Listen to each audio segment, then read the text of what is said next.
Mi niño, la situación que llevan meses viviendo en Monterrey y en buena parte de todo Nuevo León ha puesto los ojos en un asunto que poco nos ocupa hasta que es demasiado tarde: el abasto de agua.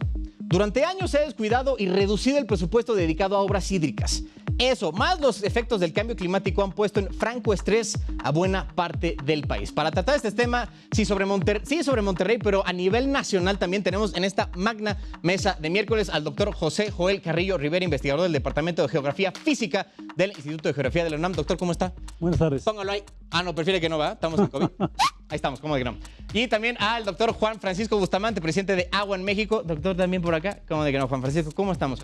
Oye, pues creo que no podemos empezar de otra forma. Y me gustaría empezar con usted, doctor.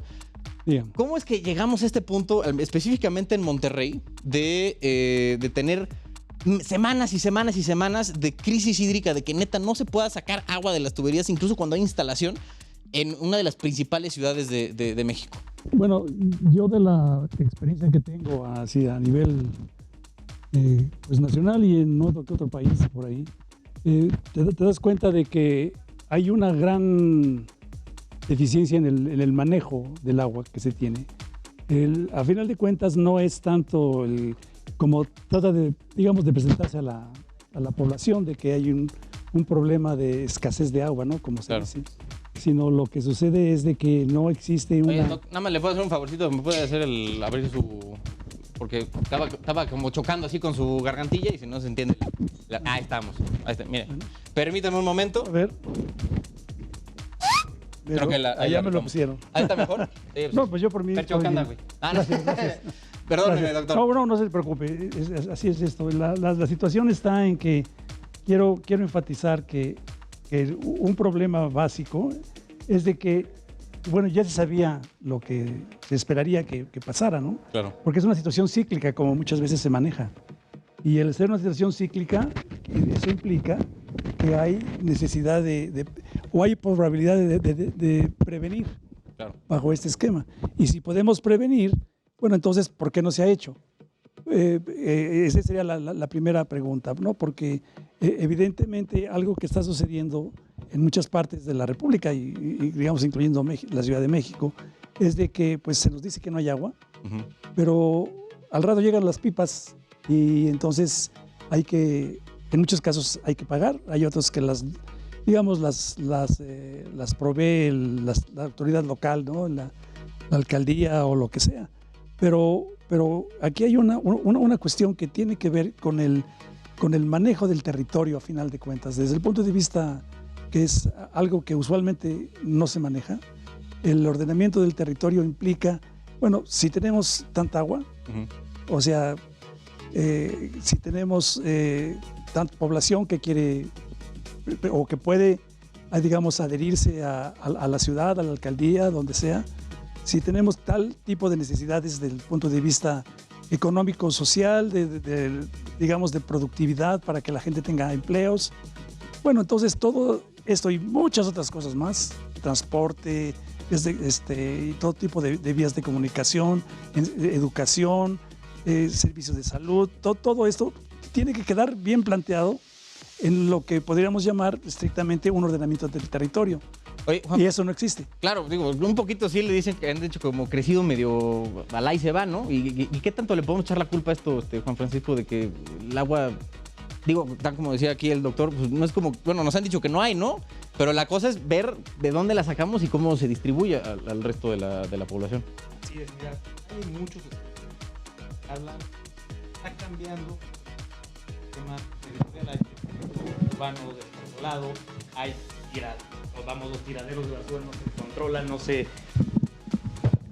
se está haciendo la gestión necesaria para que el agua que cae de lluvia se maneje ordenadamente, se reaproveche. Hay muy poca captación de agua pluvial, ¿verdad? En México no tenemos esa cultura de la captación de agua pluvial, del aprovechamiento. El agua de lluvia muchas veces va a dar al drenaje y es contaminada con el agua de desecho de las casas, ¿no? de las descargas. Los mismos ríos están llenos de descargas de construcciones que están aledañas y esto es un problema. Vamos, los expertos han visto que la gestión del agua es uno de los problemas más severos y donde menos atención se le da. En la Ciudad de México se pierde el 40% del agua en fugas. Oye, si nos falta agua, ¿por qué no estamos atacando esos temas, no? En otros estados es a lo mejor menor, pero toda la parte de gestión no se le está dando la atención. En Monterrey, bueno, en el norte del país viven sequías de manera cíclica. Eso es un hecho. Entonces, ¿qué acciones se están tomando para contrarrestar esto, no? En el sur tenemos sobrelluvias. Sí, entonces, inundaciones al por mayor. Del centro al sur vivimos esta parte de que el manejo de agua de lluvia es el problema. ¿Qué estamos haciendo con esto? Yo creo que sí se ha olvidado esa parte. ¿Tú sabes qué? Estaba revisando algunos datos, ahí mandándose un grafiquillo del presupuesto aprobado para proyectos hídricos, comparando 2012 con 2022. Entonces, en 2012 había 50.565 millones de pesos aprobados para proyectos hídricos. Para este año, 25.859. Es una reducción anual de 6.5%. O sea, ¿qué tanto podemos echarle la culpa? Ahí está más o menos cómo está el desarrollo de los presupuestos. Gana más. O sea, digo, yo creo que la gráfica debería, no sé si esté de acuerdo usted, doctor, debería estar al revés, ¿no? Más para arriba que para abajo. Así es, pero lo interesante aquí es que no es solamente el dinero. También está yo diría que la inversión hacia el esquema educacional. Okay. Para tener cultura de... Tanto para tener la cultura del agua, que por ejemplo, así entre paréntesis, usted, bueno, siempre se oye, cierre la llave. Sí. Les voy a decir algo. ¿Y quién le dice algo a las grandes empresas? Porque el cierre de la llave, estamos hablando del 15% de toda el agua que se usa en el país. O sea, el doméstico. El doméstico. Okay. Y el otro, ¿a quién le dice cierre la llave? Con que ese otro cierre de la llave fuera de un 10%, tendríamos el doble de agua. ¿Sí me explico? Okay. Así de fácil. O sea, había que fiscalizar más, vigilar. Bueno, había que vigilar, pero también había que tener otra política de gestión, como dice el doctor, ¿no? Okay. Porque en esa parte de la gestión también hay una gran falta que tiene que ver con que la población no es partícipe de esto. En consecuencia, la educación no está llegando a donde debiera llegar. Si tú revisas por ejemplo, las currículas de las universidades a nivel nacional, no hay una maestría sobre el agua como sistema. Es más, ni siquiera hay una licenciatura sobre agua como sistema. Hay algunos esfuerzos en hidráulica, en cuestiones de este tipo, obras hidráulicas y cosas de ese tipo, pero no del conocimiento del agua como sistema. Bajo ese esquema, pues es preocupante porque allí es donde está la cosa. Eso estuvo bien posiblemente hace 50 años. Yeah. Pero ahora ya es otra dinámica. Digamos, lo vemos todos los días. Lo que hay, el reto es mucho mayor. Hace 50 años vez, ¿no? Tenía un millón de habitantes en la Ciudad de México, ¿no? Por ejemplo. ¿Sí? Y ahora, bueno, pues entonces ya quiere decir que hay que cambiar la escala de todo. Pero ya se ha quedado, o sea, más bien, ¿cuál es el nivel de rezago que tenemos en la estructura hídrica? Digo, a lo mejor enfocarnos un poquito a la Ciudad de México porque es un poco, no sé si representativo, pero sí como, ¿cómo lo puedes decir? Pues sí, de que se escucha mucho en el resto de la como una cuestión de la República. ¿No? Pues sí, lo puedo decir, porque pues digo, somos mucha gente en muy poco espacio. Entonces, pues sí, como que el tema de la estructura y de la administración juega un papel importante aquí en la ciudad. Entonces, ¿qué tan rezagado está, digamos, el sistema Cutzamala, ¿no? Por poner un ejemplo. Mira, el sistema Cutzamala nació con la idea de que solamente abasteciera el sistema a la Ciudad de México. Lo que pasó es que el sistema fue un extra. O sea, no solo no se dejó de usar los pozos, sino se usaron los pozos y el sistema Cutzamala. ¿Se creó para sustituir? Para sustituir todo el sistema de pozos que hay en el sur de la Ciudad de México. Exactamente. Sé que todo suena muy bonito en papel. Pero la verdad es que sí tenemos un rezago muy grande y la verdad el manejo de la gente no debe de ser problema. Tenemos ciudades como Tokio, ciudades como Londres, donde tienen, la misma cantidad o mayor cantidad de gente y el problema del agua no es problema, tienen suficientemente agua. El caso de la Ciudad de México es un caso especial porque está cimentada sobre un lago, ¿no? Y entonces el problema es que está sacando agua, se está hundiendo y ahora manejar las lluvias, pues las tienes que traspalear, ¿no? De alguna forma. Seguimos creciendo irregularmente, seguimos dando concesiones, tratamos vamos, le ponemos poca atención al sistema de drenaje, al sistema de agua pluvial, aún que ha habido grandes inversiones como el TEO, como desde hace más de 100 años los túneles de Tequisquiac, ¿no? El drenaje profundo. Esto ha sido, sinceramente, nada más tapar el hoyo que ya se hizo. O sea, no ha sido preventivo, como dice el doctor, sino que ha sido correctivo. Tenemos que tener una visión ya a futuro de cómo vamos a aprovechar las aguas, cómo vamos a tratar el 100% de las aguas, cómo vamos a gestionar un tema, por ejemplo, el agua que consumimos de todas las rellenadoras. ¿Por qué está contaminada más del 70%? O sea, una solución que debe de ser para el beneficio, vemos que no ha sido solución porque se sigue tomando agua de la misma red, no es sustentable, se sigue tomando agua que tiene alguna fuga del drenaje, entonces está contaminada, el tratamiento que le dan no es suficiente y vemos estos problemas, ¿no? que a raíz que estamos tratando como solución y no han sido suficientes. Es preocupante todo esto. Sí, no, me queda claro, pero creo que algo que me interesa, digo, tocar aquí el tema con los dos es ¿dónde está un punto, o más bien, la pregunta anterior es ¿por qué creen que no se han hecho inversiones, al menos en lo, como decía usted, doctor, en el tema preventivo, incluso como ya sabemos el tema cíclico en el norte, o en la estructura hídrica como tal? O sea, ¿por qué no hemos llegado a este punto de esperarnos a que haya un problema para solucionarlo? Bueno, desde mi perspectiva, fueron un poco particulares por la falta de respeto a la gente. Porque bajo este esquema no se respeta ni la necesidad, ni ni tu presencia te da agua. Imagínese vivir en una zona donde habrá agua, que vas a la llave y la vas a abrir. Entonces, imagínate la angustia que tiene esa gente. Sí, claro. O sea, no estás hablando de 2 o 3 familias, estás hablando, y aunque fueran 2 o 3 familias, estás hablando de una cantidad enorme de personas que están en una angustia continua porque se les van a quitar el agua, ¿no? Ahora, pero yo que más quisiera hacer dos intervenciones rápidas sobre lo que acabamos de comentar. La primera es que el que el agua se pierda de la infraestructura urbana, de las tuberías, pues se pierde así entre comillas, porque a final de cuentas se va al subsuelo, y en el subsuelo va a nutrir el agua subterránea, teóricamente, si es que realmente fueran las fugas que estamos hablando. Porque como nadie puede decir, mira, ahí están las fugas, mira, ya las medí, nos cuentan algunas cosas muy interesantes. Bueno, entonces, bajo esa perspectiva, ese 40% es una recarga, que todo el mundo habla de la recarga, que no tenemos recarga. Se está recargando el sistema en una forma constante por las pérdidas, vamos a llamarle pérdidas que se tiene pérdidas sistema. Para el suministro humano, ¿no? Bueno, sí. O pérdidas para el sistema de abasto, ¿no? Pero para el sistema de abajo es muy importante. Y aquí nos lleva a otro punto, que el 97% del agua que tenemos está abajo, es agua subterránea. ¿Sí? Y todo el interés, toda la preocupación, se la mandan a la gente porque puede ver, mira, ya se secó la presa, mira, se está secando la presa, mira. Pero la solución, que vendría a ser como una medida, digamos, paralela a tener, por ejemplo, una presa, que serían los pozos, como decíamos en un momento, lo que pasó con el Cutzamala, pues eso no se pone en práctica, ¿no? Y no se pone en práctica, ¿por qué? Como alguien diría, bueno, no tenemos dinero, no tenemos la infraestructura mental, y no es cierto. Ya sí vimos un poquito que el presupuesto anda menguando, ¿no? Pero te voy a comentar una cuestión interesante. Si tú ves México y lo comparas con Marruecos, Marruecos está en el lugar 60 y algo del Producto Interno Bruto. México está en el lugar 15 más o menos, según lo quieras manejar. Entonces, teóricamente, hay con qué hacerlo.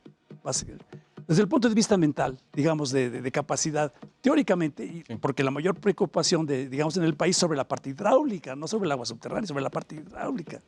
Entonces, si vamos a eso, vemos una cuestión bien interesante, que por ejemplo, las universidades en Marruecos, la más cercana a los lugares más positivos, ¿no? Digamos, primeros lugares del ranking de universidades mundial, está en el lugar 1200, por ponerte así más o menos.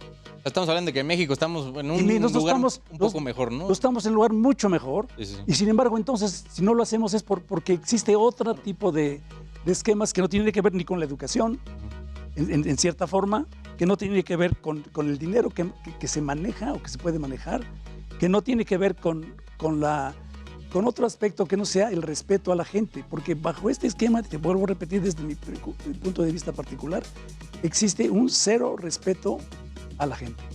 Porque si tú lo comienzas a ver desde un punto de vista social... Pero ¿de parte de quién es la falta de respeto? ¿De parte de quiénes? De los que toman las decisiones. O sea, el gobierno. El gobierno y cámaras correspondientes, digamos, todo ese esquema, digamos, que se debiera de preocupar y que algunas veces parece que se preocupa. Hay algunos que sí se preocupan, porque también hay que decirlo.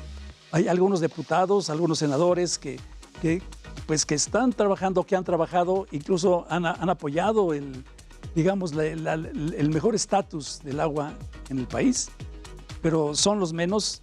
Y el problema es que, como todos sabemos, a los 2, 3 años ya te tienen que ir, entonces ya no puedes contar con ellos. Sí. Aunque hagan una buena chamba. Aunque hagan una buena chamba. Oigan, a ver, nos están llegando algunos mensajillos aquí al WhatsApp del programa. Dice, hablando del agua, si se atendiera en la reparación de las redes de agua, alcanzaría para todos, porque SACMEX dice que se desperdicia el 40%, como decía Juan Francisco, en fugas en redes y hogares. Aquí la pregunta es, ¿se alcanzaría para todos si se reparan las fugas? Mira, es una parte de la solución, pero sí hay que ver al futuro. Vamos a seguir creciendo. Las sequías van a ser más fuertes, las inundaciones van a ser más fuertes. O sea, sí tenemos que prepararnos para el futuro y tener una cultura de prevención. Tenemos que tratar el 100% de las aguas. Se trata el menos del 30% de las aguas que desechamos. Vamos, es grave. Vamos, eso contamina los ríos, contamina los mares, contamina los mantos acuíferos. Pero viene desde la cultura, efectivamente. O sea, si no hay una cultura de prevención, si estamos acostumbrados a que nos den agua de mala calidad en las casas, en los mismos comercios, si estamos acostumbrados a no regar o no tener tecnificado el riego, como dice el doctor, la mayor parte del agua se usa en la agricultura. ¿En el riego? En riego y en la agricultura en general, por ejemplo. Se necesita agua, ¿no? Para que algo crezca, pero sí. Para producir carne, una vaca utiliza 15,000 litros de agua. No, o sea, y a final de cuentas no vemos eso. Y tenemos una industria ganadera muy, muy fuerte, que también necesita el agua. Vamos, tecnificar toda esa industria, aprovechar al 100% es lo más importante. No puede ser que países donde hay menos agua tengan mayores producciones, como es Emiratos Árabes, vamos, que está más tecnificado. Le han metido, vamos, no solamente es dinero, sino soluciones, es que toda el agua se maneja de la mejor manera, la gestión en general. Creo que aquí vamos llegando al punto de sí, como que cerrar el ciclo, ¿no? Bueno, a lo mejor no es la mejor expresión, pero sí de agua que ya a lo mejor se considera de desperdicio, tratarle y que se reuse para otra cosa, ¿no? Podemos llegar como ese... Y vamos, es muy cultural. Por ejemplo, las personas piensan que el agua es propiedad de ellos. No, sí es un derecho, efectivamente, por constitución es un derecho, pero también hay que pagarla. Hace poco se hacían así festivalas, yo me acuerdo cuando estaba chiquito, en Sábado de Gloria hacía aventar cubetazos, ¿no? Y globos de agua y todo el rollo. Ahorita ya está prohibidísimo, evidentemente, por el problema que nos estamos metiendo. Pero creo que ahí vamos, ¿no, doctor?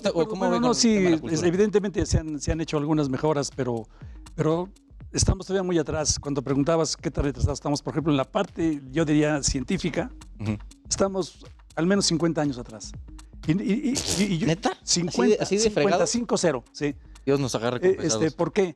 Porque hay algo bien interesante. O sea, lo puedo decir porque yo conozco el tema. Sí. Por eso estamos aquí, doctor. Bueno, pero entonces, cuando ves el conocimiento que es necesario tener para poder manejar el 97% del agua que tenemos, te das cuenta de que no es bienvenida esta nueva metodología, porque implica cambiar la forma de pensar que nos enseñaron en la escuela. En la forma de pensar en la escuela te enseñaron, mira, este es el problema, las resoluciones son estas, a ver cuál es la que mejor se adapta al problema, ¿no? Y hay que verlo al revés, porque lo hay que ver es que lo que tenemos en el campo, o sea, lo que parece ser el problema es la respuesta.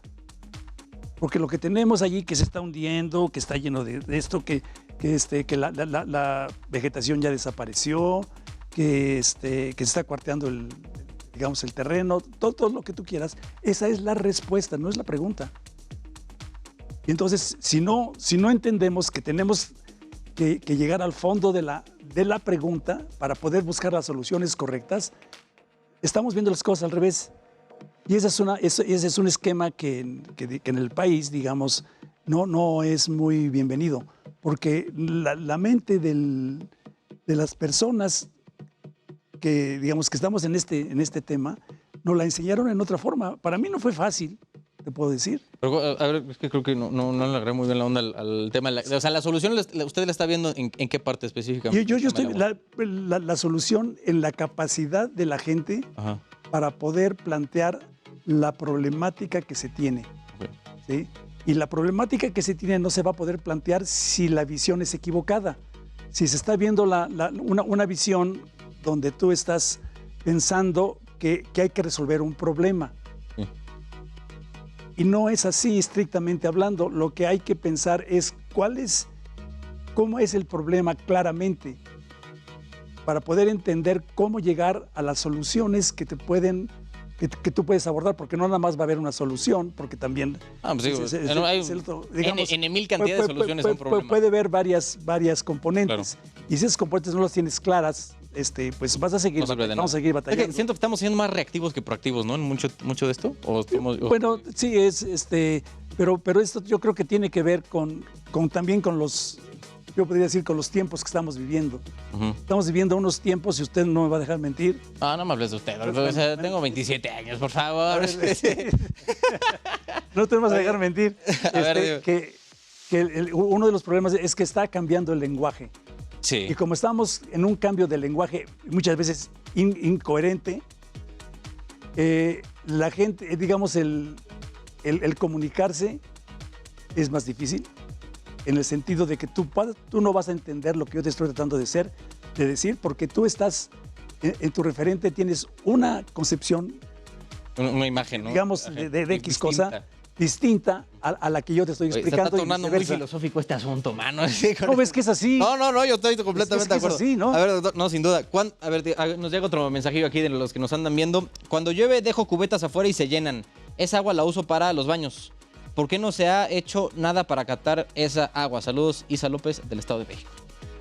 Sí, efectivamente. La verdad es que esa cultura no solamente es cubeta, sino que tengamos una infraestructura para canalizar esa agua de lluvia y reutilizarla en riego, en baños. El agua que utilicemos para lavar la ropa se puede reutilizar. Sí, como un aviso, no usen el agua de lluvia para cosas, para consumo, o cualquier otra cosa, ¿sí? Para regar plantitas y todo ese rollo, pocas tuercas, pero para consumo no lo usen. Así es, se puede usar en los sanitarios, se puede usar para riego, pero se puede aprovechar, es un hecho. Claro. Y el tratamiento que se le tiene que dar es mucho menor que al agua de descargas, que el agua de los inodoros, que el agua de los cruzados. O sea, y es mucho más fácil. Lo que pasa es que pues, mucho tiempo se olvidó. Ahorita sí hay esfuerzos. En la Ciudad de México podemos decir que es por primera vez hay un presupuesto para la captación de agua de lluvia, ¿no? Y hay esfuerzos. Por primera vez y es 2022, mano. Ven la madre que nos estamos metiendo. Sí, exactamente. O sea, hemos olvidado que somos parte de un sistema y si no cuidamos ese sistema, como dice el doctor, no podemos solucionar el problema. O sea, si no cuidamos no solamente el agua, las descargas, la basura, muchas veces los taponamientos, las inundaciones, es por la cantidad de basura que se tira en las calles. Y eso no lo pensamos y después decimos, es que ¿por qué está inundado el viaducto, no? Miguel Alemán. No, entonces, la de Santo Cristo ahí. En las colonias La Condesa, Escandón, ha habido inundaciones impresionantes por la misma basura. El estar limpiando las tuberías es un gran esfuerzo, implica dinero que pues se podría ahorrar, se podría invertir en otros temas, sin embargo no se da. También, o sea, la participación de todas las personas es necesaria. Si no hacemos primero ese cambio y que las personas mismas se involucren, no va a ser suficiente. Realmente sí tenemos, yo creo que países más necesitados han tenido mejores soluciones que nosotros que en el sur tenemos mucha abundancia de agua y que hay menos producción. Al norte, ¿no, mano? Así es. Precisamente lo que comentaba yo de Marruecos. Sí, tenemos 30 segunditos más para darle... En Marruecos están en un país completamente árido, así, Sí. digamos, ya que te puedo yo decir, y tienen un régimen de manejo del agua mucho mejor que nosotros. Allá el agua se va por tubos, no llega a los tinacos. No hay cortes, digamos, que ya no llovió y que la sequía, ¿no? El manejo es, digamos que cotidiano. Ejemplar, ¿no? Ejemplar. Yo diría que ejemplar. ¿Por qué? ¿Por qué es ejemplar? Porque además por digamos, la cantidad del Producto Interno Bruto que ellos manejan es ínfimo comparado con México. Bueno, doctor, por último, algo para cerrar esta bella hermosa conversación. Y yo digo que sí tenemos que pensar en un futuro, tenemos que ver que las soluciones que hemos puesto ahorita han sido insuficientes y que tenemos que prever que en un futuro va a haber más sequía, menos agua, va a ser más caro traerla de otros lados. Y entonces el cambio está en cada uno de nosotros, que participemos, que veamos por la salud de nuestras familias y que busquemos el agua de calidad. Hoy estaba en un congreso donde hay estudios que si no nos hidratamos correctamente, de verdad podemos perder memoria, podemos tener enfermedades. Somos 70% agua, mano. Y no tenemos la conciencia que necesitamos para hidratarnos correctamente. Pensamos que el agua que nos dan es suficiente. No. Tenemos que tener conciencia de qué actividades tengo y qué cantidad de agua necesito para hidratarme correctamente. Doctor José Francisco Bustamante, presidente de Agua en México, siempre un placer. Y doctor José Joel Carrillo Rivera. Gracias. ¿Joel prefieres nada más? No, está bien. Como sea. No, pero es que parece hasta regaño. No ya tengo. tenemos aquí. Gracias por estar aquí en esta magna mesa de miércoles. Nos vemos. Vamos a un corte. Ahorita regresamos con la tercera entrega de Yesenia Santiago en este asunto del desperdicio de alimentos en México. Gracias. ¿De qué te estás riendo?